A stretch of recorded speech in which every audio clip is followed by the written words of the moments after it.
C'est parti. Regardons comment planifier une tournée. Nous allons planifier une tournée pour un et un seul véhicule. On appelle ce problème le problème du voyageur de commerce. En anglais, Traveling Salesman Problem, TSP. Qu'est-ce que c'est l'idée? C'est de partir, par exemple ici de Paris, de visiter tout un ensemble de villes par lesquelles on va vouloir passer une et une seule fois, et puis de revenir jusque à la ville de départ, dans notre exemple, Paris. Qu'est-ce que c'est qu'une chaîne hamiltonienne? C'est une chaîne qui a une particularité. On dit qu'elle est hamiltonienne si et seulement si elle passe une et une seule fois par chaque nœud du graphe. On visite une seule fois chaque ville.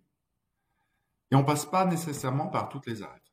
Par exemple, ici, on peut avoir donc une chaîne hamiltonienne A, B, C, D. On n'est pas passé par l'arête qui est ici, ni l'arête qui est là. C'est pas grave. On est bien dans une chaîne hamiltonienne. Une autre solution serait A, B, D, C. Avec la même image, on visite toutes les villes sans pour autant emprunter toutes les routes. C'est ça une chaîne hamiltonienne. Alors, un cycle hamiltonien, qu'est-ce que c'est? C'est une chaîne hamiltonienne qui a une particularité, c'est que le point de départ est égal au point de fin. Encore une fois, on ne passe pas par toutes les arêtes. Par exemple, ici, A, B, D, C, A. Un cycle hamiltonien, une tournée en fait, c'est possible si quelques conditions sont réunies. Quelles sont ces conditions? Alors, si l'ordre du graphe est supérieur ou égal à 3, ça c'est vraiment primordial. Et ensuite, c'est possible si l'une des deux conditions qui est ici, c'est pour ça que j'ai mis et ou, est réunie. Si on prend deux nœuds qui sont non adjacents, alors la somme de leurs degrés doit être supérieure ou égale à l'ordre. Revenons dans l'exemple précédent. Ici, qu'est-ce qu'on a comme nœud non adjacent?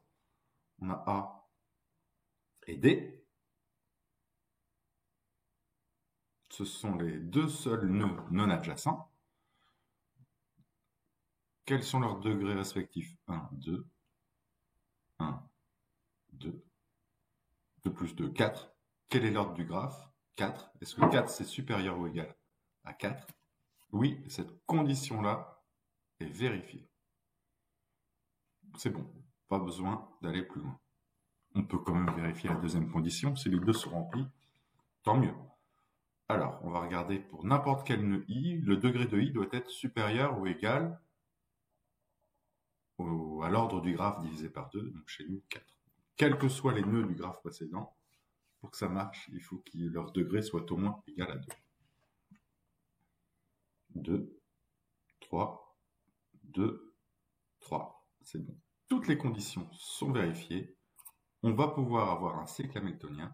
On va essayer donc de calculer la meilleure tournée en connaissance des données suivantes. Par de A, quand je me rends directement en B, il y a une route qui existe. Et quand je l'emprunte, ça me prend 5 heures. C'est parti, démonstration.